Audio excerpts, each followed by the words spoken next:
تحياتي لكم بداية لك First of all, I'd سيدتي like to send my greatest ولقناتكم regards الكريمة to Q News وللمشاهدين and your audience. Thank you so من much غير for having الواضح me.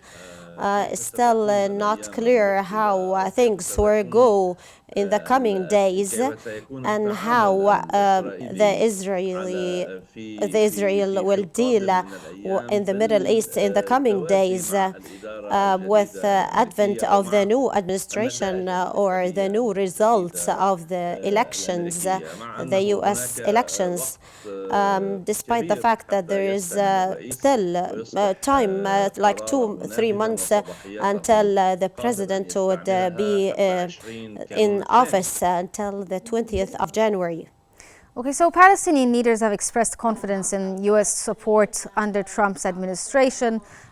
How might Trump's policies shape the future of Palestinian rights and Israeli relations? Do you think there will be a shift in how the new administration will handle the situation right now?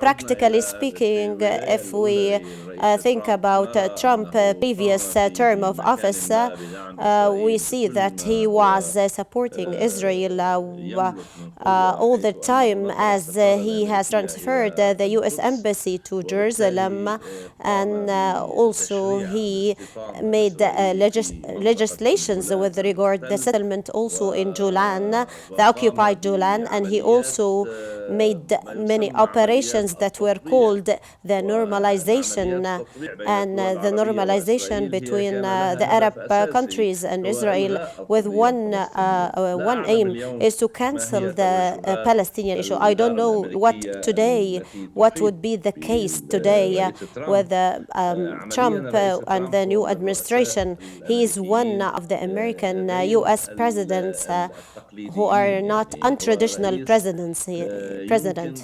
He is some president that you cannot, nobody can predict how he is going to act and what are his decisions, because he usually takes sudden and surprising decisions, and he is trying to say that I'm here.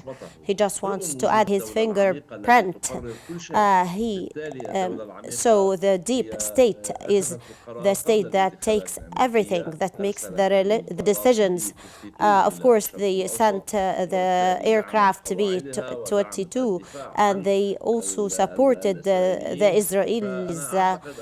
That's why I think that there wouldn't be much change in the situation unless Trump wants to add something like some changes, and he wants to stop the war.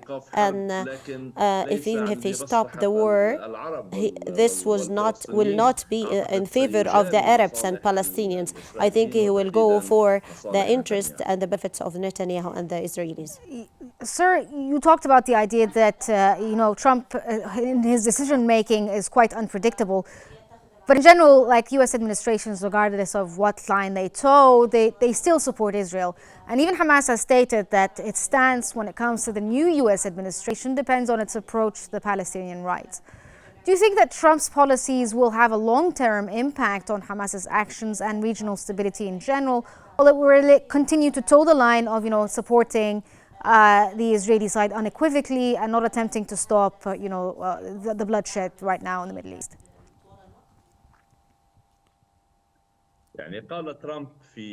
I think Trump has said in his election campaign,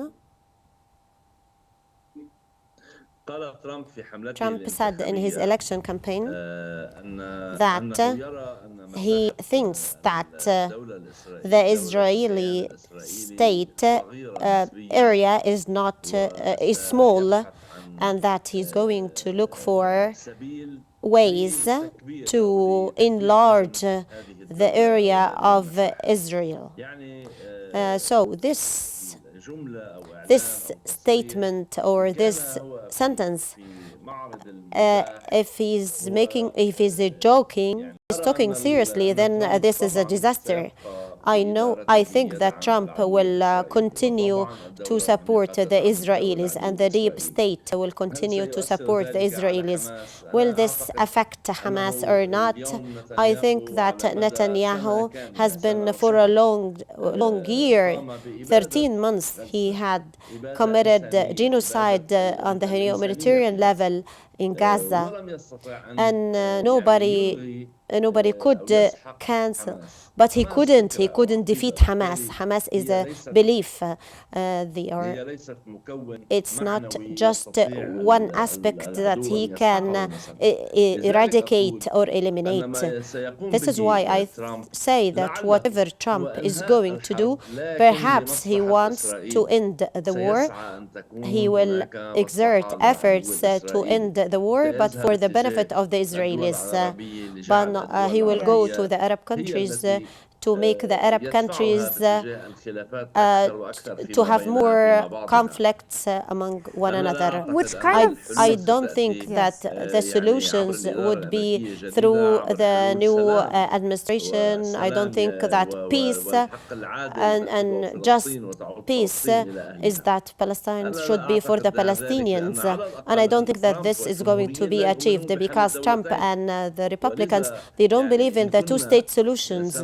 So if we want to go and see what was done by the Liberation Organization, and they have remained up till now in power, they do acknowledge the Hebrew state, but they do not. But the Jewish people, they do not acknowledge the Palestinian state. And a lot of countries in the United Nations have acknowledged Palestine and the right of independence. I don't want to be pessimistic, but what the Americans are doing makes us more pessimistic. Well, sir, since you brought up the idea of Netanyahu in general and how they're quite happy with Trump winning the presidency, but let's talk about what happened yesterday. Netanyahu yesterday dismissed the defense minister Yoav Gallant, and this triggered, internal opposition. But what do you think of the timing itself? It happened right in the U.S. elections, as the U.S. elections were happening. Do you think this was done on purpose so that the U.S. administration right now is not, is too busy dealing with the U.S. elections and the outcome of the U.S. elections? And also, what implications does this dismissal have when it comes to the Israeli military strategy and maybe prolonging the war? I think that Netanyahu declared this, and he declared his intention for Gallant 2 or 3 months before. This was when Benny Gannett and Angelkut withdrew from the war, but he took more time to take the decision because the administration and the Democrats did not agree with his decision. So because Gallant is the American arm in the administration, the Israeli administration, but he's with the American elections, that he was sure that Trump is going to win and that Biden is leaving the office. That's why he took this decision at this timing in particular, and this was one of the main aims of Netanyahu, to prolong the war. He invested in these elections, and he has invested a lot for Trump, and he also went, after what he has done in Gaza, he went to change the conflict in the region in order to prolong the time of the war. He went to Iran, and he has assassinated Haniyeh, and he also went to Lebanon, and he changed his policy with Hezbollah. And these different conflicts, he assassinated a number of important figures. So Netanyahu has changed his policy, and this what shapes his idea of going to the idea that this government should be rightist government. That's why he selected Yahun Sa'ar and the new defense minister and the new war minister. This is certainly now the rightist representative in the government are now prevailing. Yeah. So he started to go for more rightist people and not to leave any opposition in his government. So as if he is trying to stop the Americans from any participation in his government. Okay, so sir, do you think that the new administration will encourage this idea that you were just saying about Netanyahu going for a more, right-wing government and therefore expanding the war or maybe prolonging the war?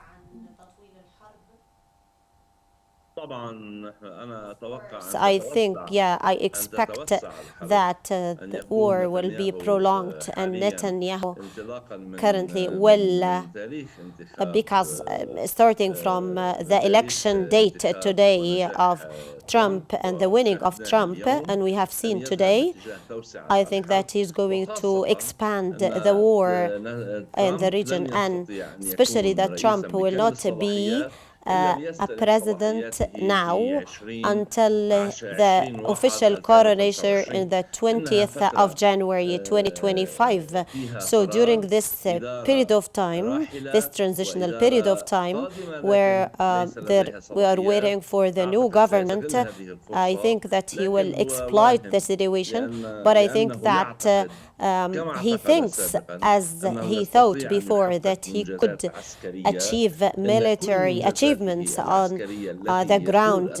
But all the achievements that he claims to say that he has taken, but they do not change in the strategic aspect of the battle. Because up till now, he could not free the hostages.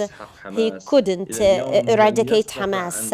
Up till today, he couldn't destroy Hezbollah. Up till today, he couldn't put an end to the resistance in Lebanon. And up till now, he couldn't achieve any of his aims. And what's the most important than this, that he had targets on his ground invasion on Lebanon to bring back Al-Jalil settlement too. But up till now, he couldn't achieve any of these aims.